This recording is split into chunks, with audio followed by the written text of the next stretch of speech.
Good afternoon, everyone, and welcome to this webinar in alignment with the Aries full moon, which, as you can see on the screen, occurs at 5:29 a.m. tomorrow morning Eastern Daylight Time. As you know, this is the first of the three spiritual festivals of what's called the higher interlude period of the spiritual year, the greatest period in the annual cycle, the time of inbreathing, time of inspiration, and actually a time of great joy. So let's come together in a moment of silence to link up with each other and with all other individuals and groups throughout the world who are also aligning with this festival.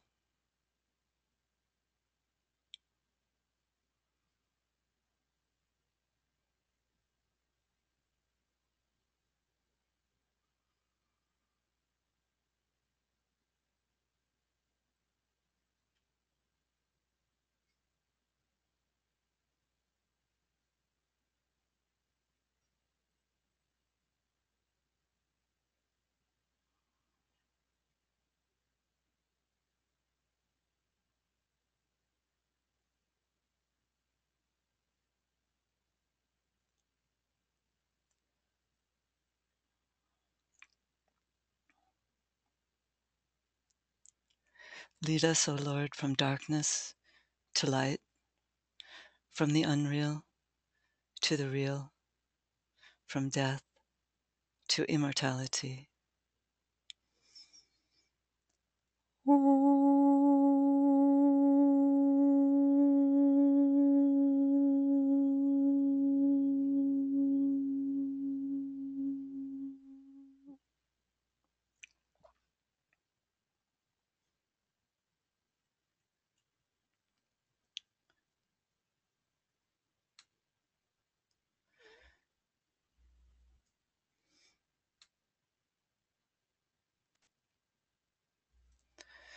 This Aries festival is known as the Easter festival, the festival of the risen, living Christ, just as the Buddha is also the inspiration behind the Wesak festival. And again, we'd have to stress the living Buddha. These festivals are not commemorations of the Christ and Buddha from antiquity, but rather a recognition by us that these great teachers live on our planet and are therefore there for us to the extent that we work together as a group and tune in through our alignment with their vibration. So it's a festival. The Easter festival is about resurrection. It's about the quality of livingness. Um, and I think there is a palpable sense of livingness today. It's a very potent full moon period, as students of astrology will know, because we're coming to the time of a close alignment between the sun and Uranus. And then on Thursday, the alignment extends to the exact conjunction between Venus and the sun. So it's a Venus-Uranus-Sun conjunction. And that's why I thought it might be helpful to hold a webinar on Thursday as well, because the Tibetan does tell us in esoteric astrology that in the future we will pay close attention to the cycles of Venus, because it is so intimately connected with our planetary life. As we know from the secret doctrine, Venus receives a triple supply of light from the sun, and she shares 1/3 of it with us. So she is like a little sun, radiating her energy to our planet. And we're told, as you know, that Venus and Earth are sisters, and Venus is considered to be the sacred planet and the immortal sister, and we, the Earth, are, as you know, a non-sacred planet, or the mortal sister. But during these times of important alignments, there is a sense that with the cooperation of humanity, that integral link between all of the kingdoms in nature, there is an opportunity for humanity to more fully play its role as the planetary light bearer, the planetary Mercury, and especially during such alignments as this.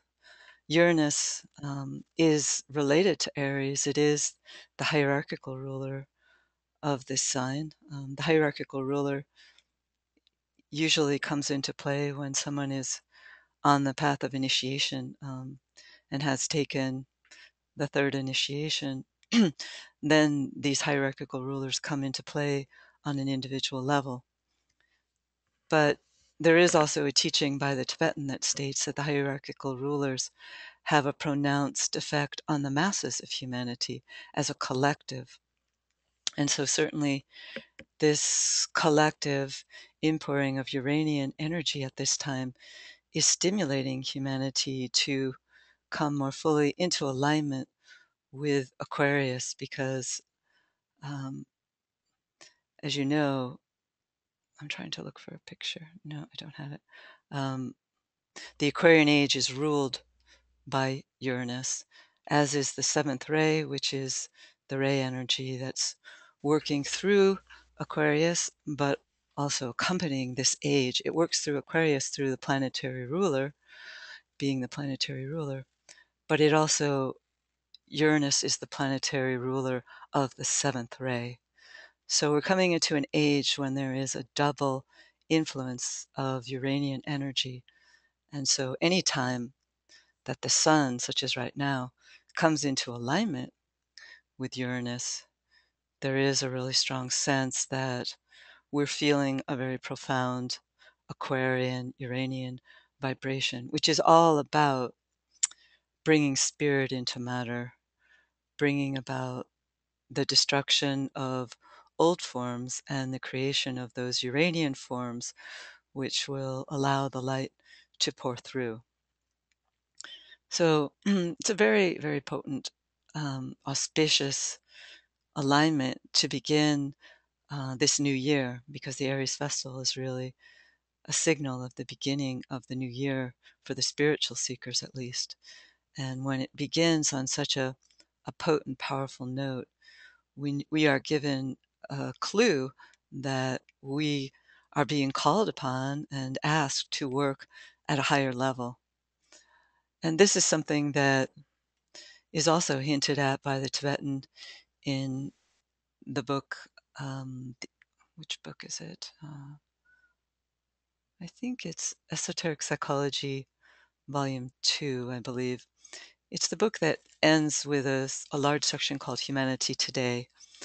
And in that section, he speaks about the festival week, and he speaks about the importance of the festival week. As we know, we just came through this festival week period in December, and he speaks particularly significantly of the festival week periods wherein there was a full moon. And he says that the festival week wherein there is a full moon, that the three spiritual festivals that follow it are exponentially magnified, and that the masters of the wisdom begin preparing for these festivals at the Scorpio full moon. I've mentioned this before in the webinars, and I just wanted to again bring it to your attention so that we as a group recognize the potency of this year's three spiritual festival period, wherein the energy of love can be exponentially magnified. And also, this whole importance of this period is stimulated by the time cycles of the new group of world servers, as my friend John Stafford has highlighted with a chart that he's made. And perhaps if you'd be interested in receiving that chart, we could find a way to make it available. This year, the time cycles of the new group of world servers go in 3 years, 9 years, and 27-year cycles.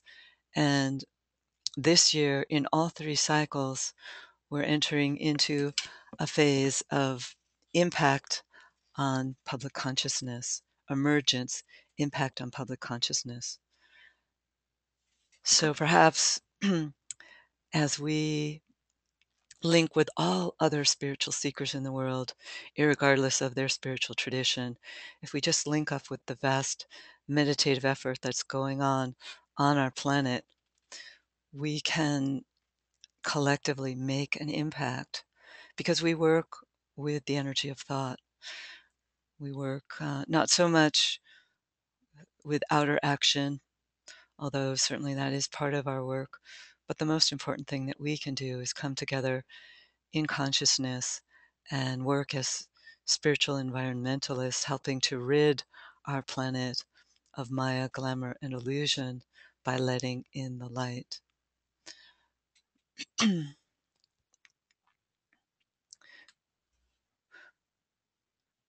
Tibetan tells us that there are three ceremonies that occur in the Wesak Valley during these festivals. It's not just at the Wesak. We tend to sometimes forget that there is a great ingathering of the hierarchy also at the time of the Easter festival.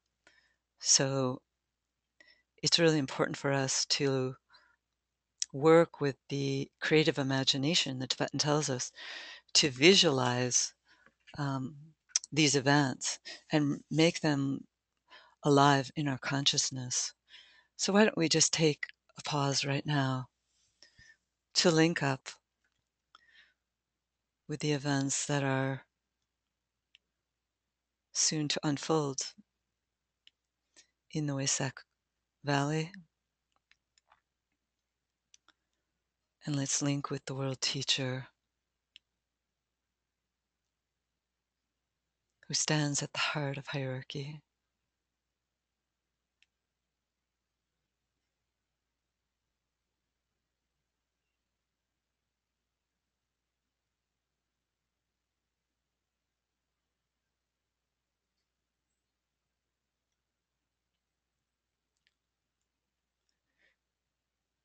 And breathe in the magnetism that is building in that valley.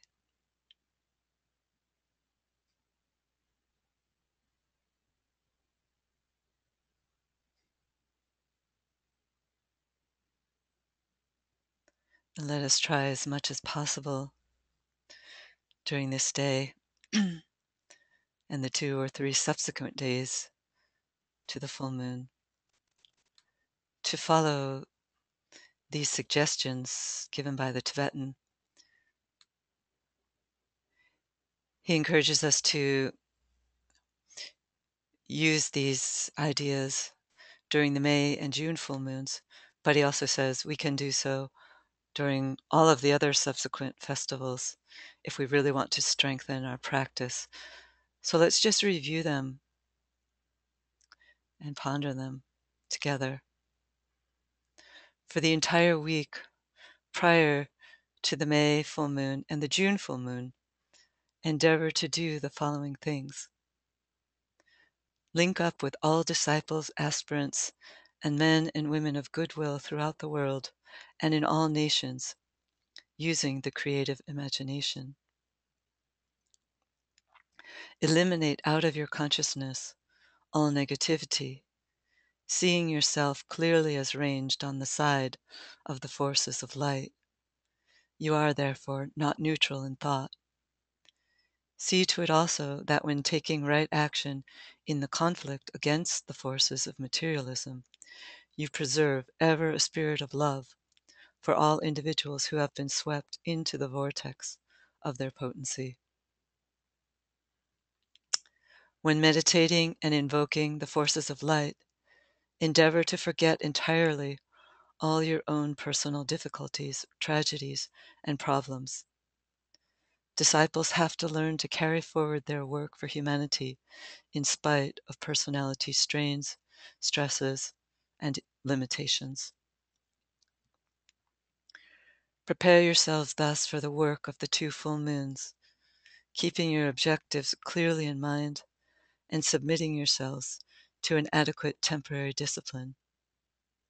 Then for the 2 days prior to the full moon, on the day of the full moon, and for the 2 succeeding days, endeavor at sunrise, noon, 5 o'clock p.m., and at sunset, plus the exact time of the full moon in your own land, to say the great invocation with the intent to invoke, precipitate, and anchor in outer manifestation the waiting potencies.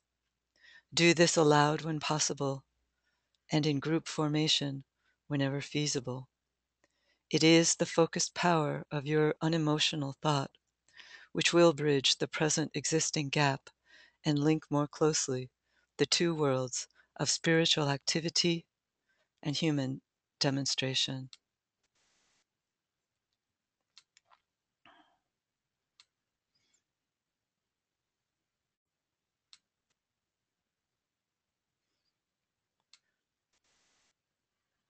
We're told there is a plan for our planet and that nothing can possibly stop the implementation of that plan. And that plan is defined as the creation of a subjective synthesis and a telepathic interplay, which will eventually annihilate time.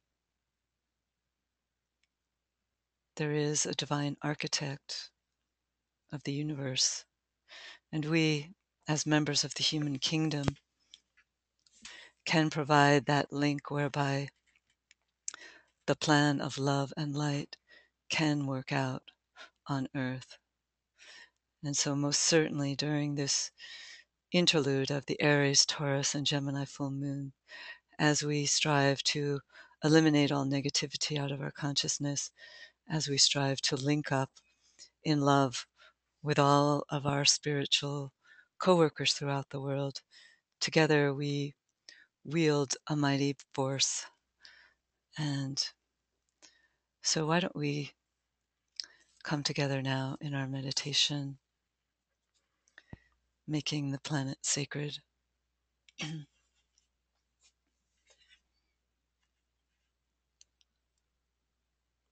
Let us connect with our group and all groups throughout the world.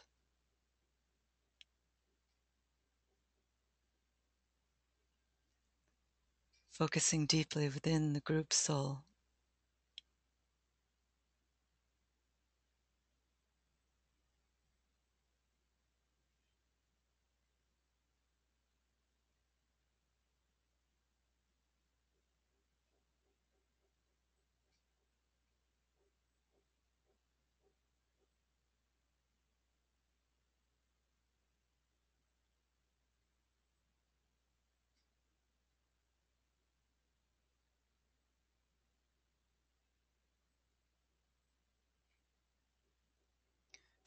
Visualize the sphere of the earth in the midst of the group aura.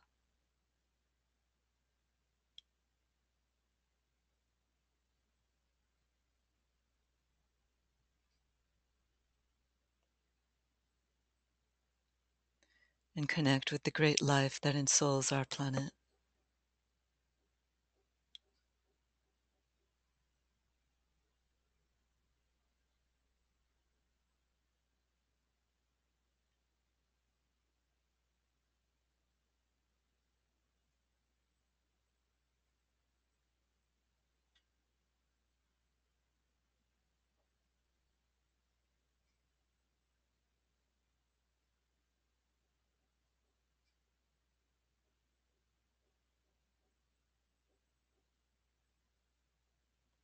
Breathe in rhythm with this life.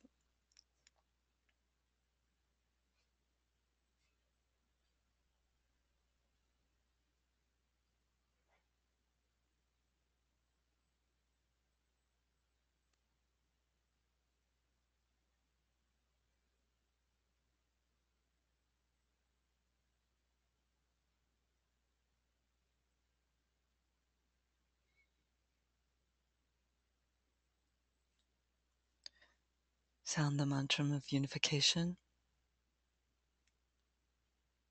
The sons of humanity are one. and I am one with them. I seek to love, not hate. I seek to serve, and not exact due service. I seek to heal, not hurt. Let pain bring due reward of light and love. Let the soul control the outer form and life and all events, and bring to light the love that underlies the happenings of the time. Let vision come and insight. Let the future stand revealed. Let inner union demonstrate and outer cleavages be gone. Let love prevail. Let all people love.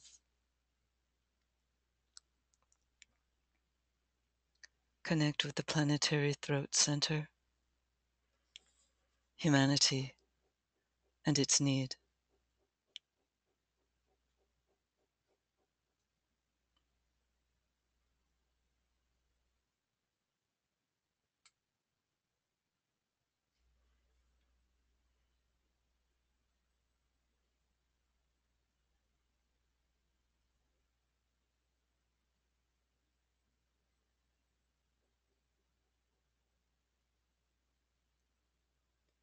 And imaginatively project a line of lighted energy to the spiritual hierarchy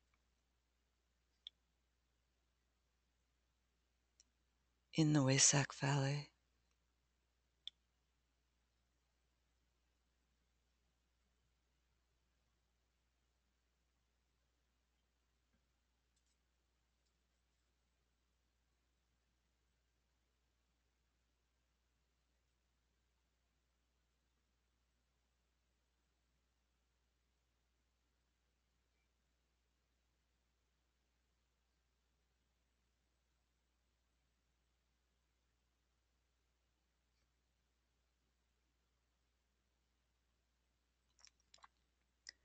And imaginatively extend the alignment to the bright center lying far ahead,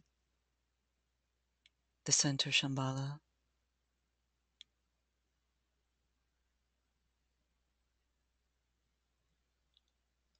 Opening ourselves to the extraplanetary alignment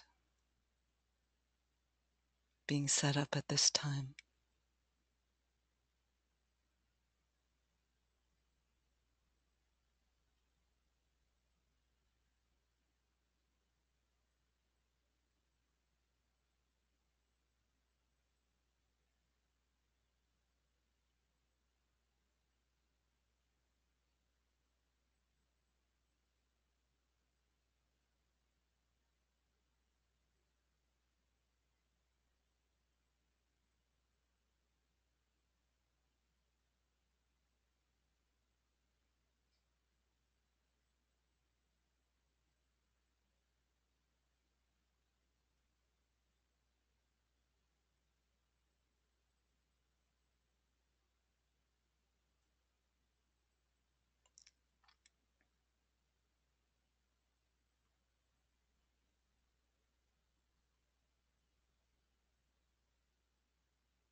Hold the mind open and receptive to impression.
Now again, focusing our energy within the valley.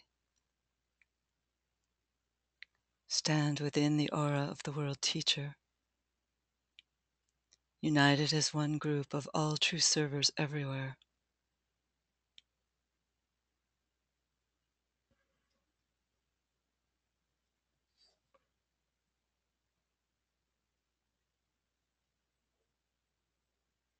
Preparing ourselves for the full moon opportunity.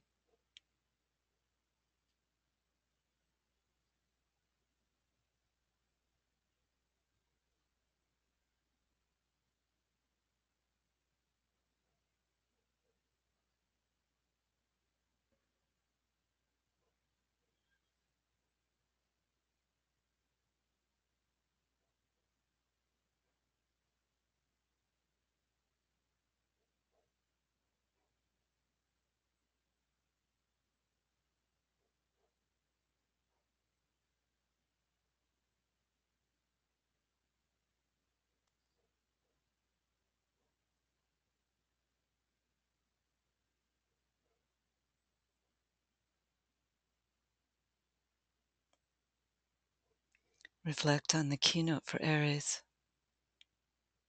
I come forth, and from the plane of mind, I rule.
Visualize all true servers everywhere being strengthened to carry out their work.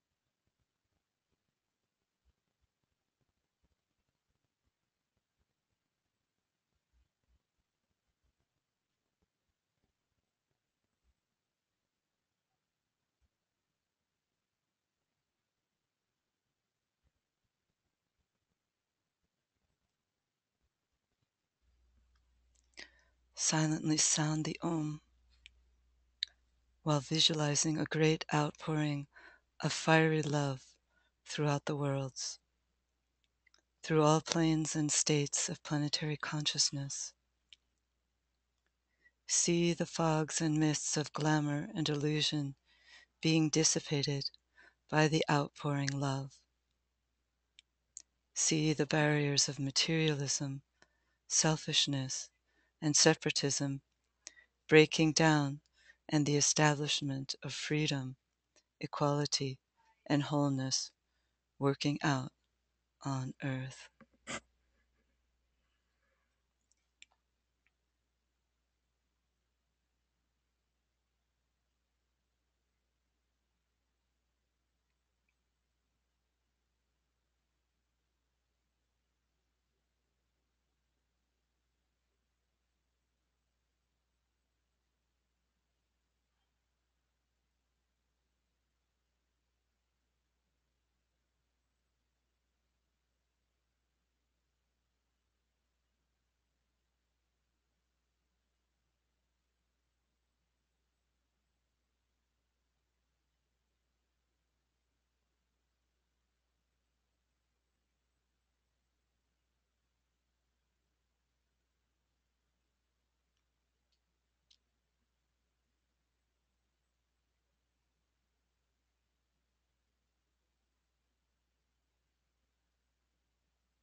Pause for a moment of complete silence and silently sound the Om.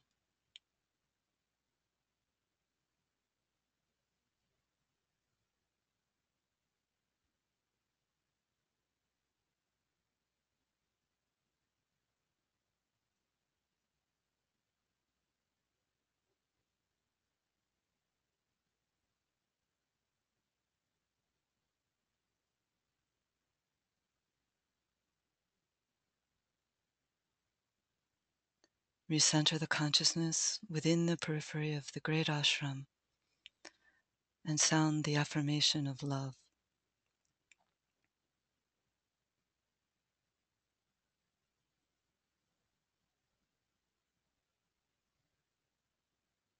In the center of all love, I stand. From that center, I, the soul, will outward move. From that center, I, the one who serves, will work.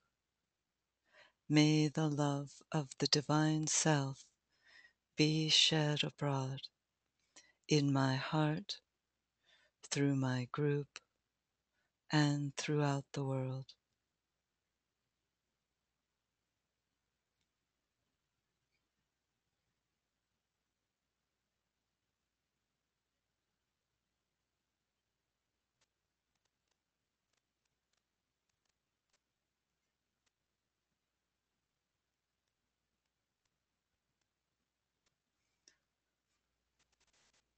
Holding the mind steady and focused, ponder the plan for our planet.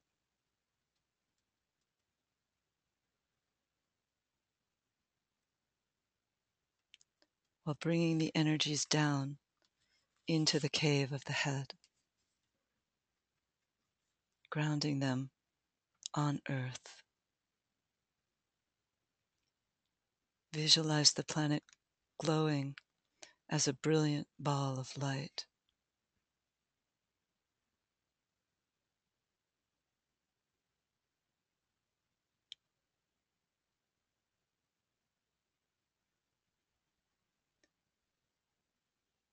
dedicate ourselves to serve and to spread love in our environment.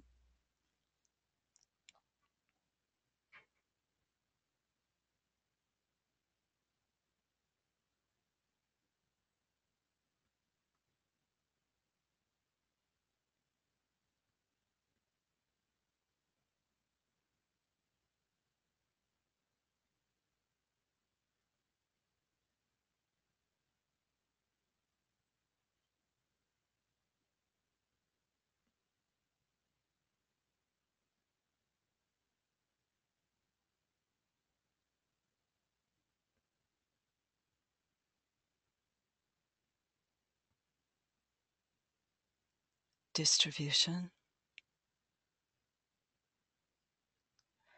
Distributing the energies through the Ajna center, visualizing the planet surrounded by a network of golden triangles.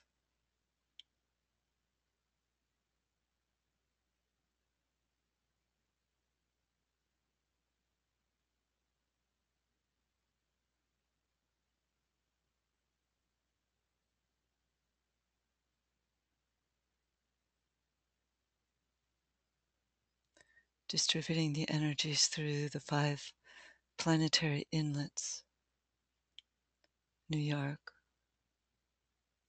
London, Geneva, Darjeeling, Tokyo. Sounding together the great invocation. From the point of light within the mind of God, let light stream forth into human minds. Let light descend on earth. From the point of love within the heart of God, let love stream forth into human hearts.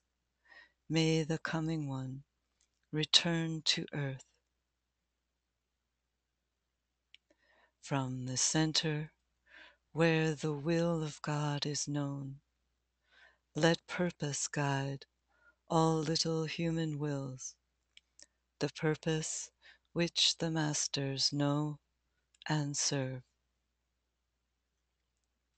From the center which we call the human race, let the plan of love and light work out, and may it seal the door where evil dwells. Let light and love and power restore the plan on earth.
Thank you.